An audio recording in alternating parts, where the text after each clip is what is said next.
Hello, y'all. This is Bella. She's like rubbing on everything over here. Anyway, um, Draco, the first recorded legislator of Athens in ancient Greece.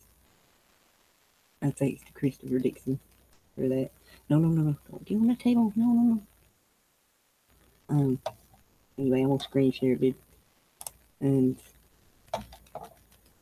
um, everything. This goes back to like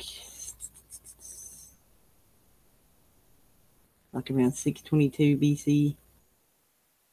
Probably before that. Who knows? Anyway, this is just the stuff that they put out there that for us to know anyway. Okay. Um, let me check my mic. See which one it's okay. Forgot. Okay, she's in her own. Anyway, here we go. Okay.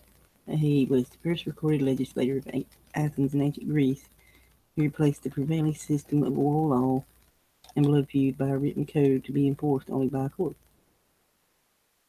He was the first democratic legislator inasmuch as he was requested by the Athenian citizens to be lawgiver for the city-state, but the citizens were fully unaware that he would establish harsh laws. Go back, fast forward to today, and it's still the same way. These laws. It's his law characterized by their harshness. To this day, the adjective draconian refers to the similarly unforgiving rules or laws in English and other Western languages. Yes. He was the first democratic legislator in ancient Athens. And there's telling when he established it there. During the 39th Olympiad, Draco established the legal code with which he is identified. Little's known about him. He may have belonged to the Greek nobility of Attica, which the 10th century pseudotext records him as a contemporaneous, however you say it, prior to the period of the Seven Sages of Greece.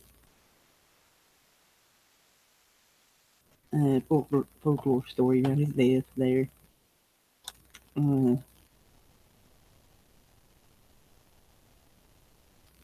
Yeah, that's not true. The truth about his death is still unclear. And here is the Draconian Constitution. There. The laws were particularly harsh. For example, any debtor whose status was lower than that of his creditor was forced into slavery. Much like today, the punishment was more. Well, yeah, we are all slaves. That's saying it right there.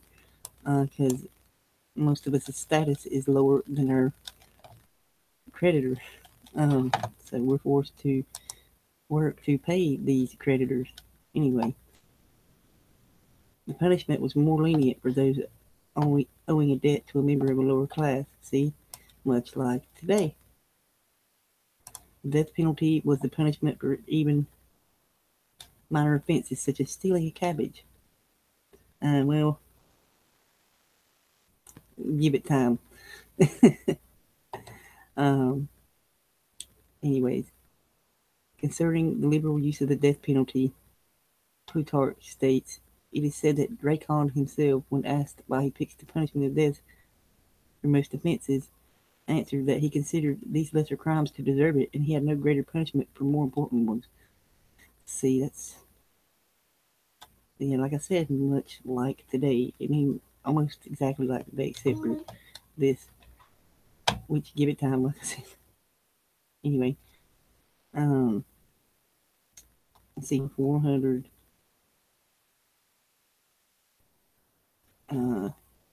Would furnish themselves with a set of military equipment. Among their number, 9 archons and the treasurers were drawn from persons possessing an unencumbered property of not less than 10 minas. the generals and commanders of cavalry from those who could show an unencumbered property of not less than 100 minas and had children born in lawful wedlock over 10 years of age. Thus, in the event of their death, their estate could pass to a competent heir. They were required to hold account these of the preceding year until their accounts had been audited.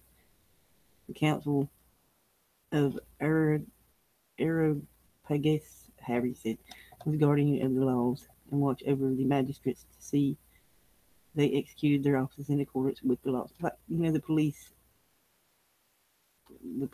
here, these,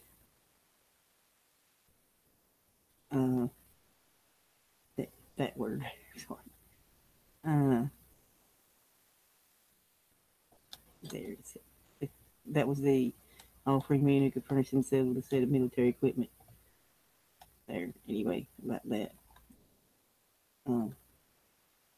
Anyway, but as has been said before, loans were secured upon the persons of the debtors, and the land was in the hands of a few. That's exactly like today. There. Anyways, just some background on that there. Anyway, there, and there's the constellation as well. Anyway, Draco.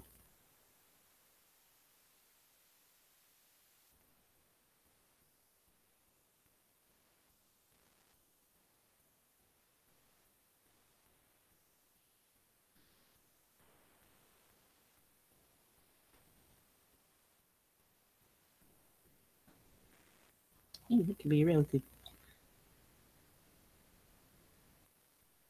It's home to several double stars and binary stars. There, anyway. I think it's, I don't know about shit. Anyway, here we go. And here is, this was, oops, 620 BC there.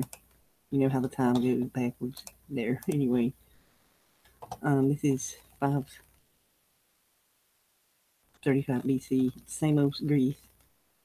I had done a show, a video about it. Crap. Powerful city-state that it was there because they were aligned with the Egyptians. Here, they held up open trade with the population that lived around the Black Sea as well as with Egypt, Libya, as known today, Corinth, and Chalkis. They were bitter rivals with the Miletus, however you say it. I'm sorry. Anyway, and during the 6th century, it was ruled by the famous tyrant Polycrates. During his reign, 2 working groups under the lead of the engineer, however you pronounce it, dug a tunnel through Mount Castro to build an aqueduct to supply the ancient capital with water, as this was of the utmost defense importance. Anyway, and there, about the Persian Wars. They suffered a severe blow when the First Persian Empire, I'll just say, because I can't pronounce that word, conquered and partly depopulated the island. It had regained much of its power when in 499 BC it joined the general revolt of the Ionian city-states against Persia. But owing its long-standing jealousy of Miletus, it rendered indifferent service, and at the decisive Battle of Lade, part of its contingent of 60 ships were guilty of outright treachery. 479, the Samaeans led the revolt against Persia during the Battle of Mycale, and you can look at it, which was part of the offenses of the Delian League, led by Samos, how we say it. And here it goes into the Peloponnesian War. They took the side of Athens against Sparta, providing their port, to the Athenian fleet. It's one of the most loyal dependencies of Athens at the end of the Peloponnesian War. served as a naval base. You know, like I said, a lot of this goes on today still yet. You know, like I said in the other video earlier, it switches hands every so often, the power. So they had the power and they had their naval bases there and stuff. You know how they do. After the downfall of Athens, Samos was besieged by Lysander and again placed under an oligarchy. Anyway, there's more about that there.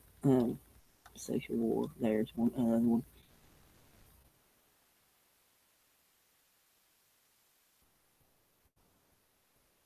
Okay, here we go with what's next? Polycrates. That was the tyrant. He was both a fierce warrior and an enlightened tyrant. Ooh, an enlightened tyrant, but he was still a fucking tyrant. Okay. See here how he came into power there. He formed an alliance. Oh, look, there's Lesbos. Remember that place? Anyway.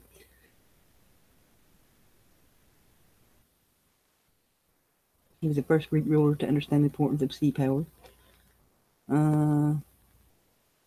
With these forces, he implemented a plan to bring all the Greek islands and cities of Ionia under his rule. In pursuit of his goal, he conquered several islands and towns.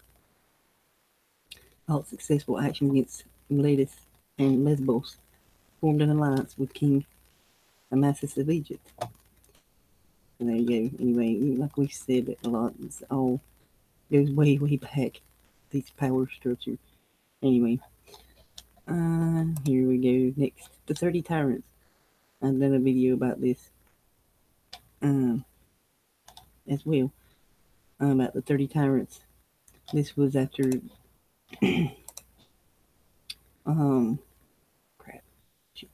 right here, after the downfall of Athens, they were besieged by Lysander under an oligarchy.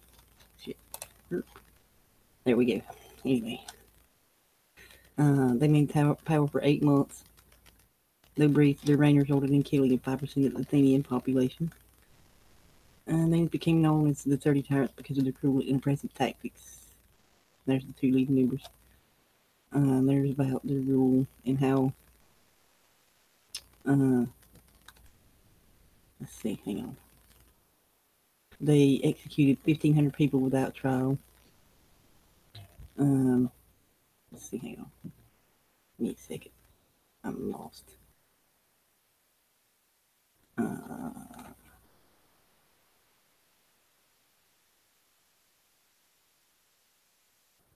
Okay, hang on.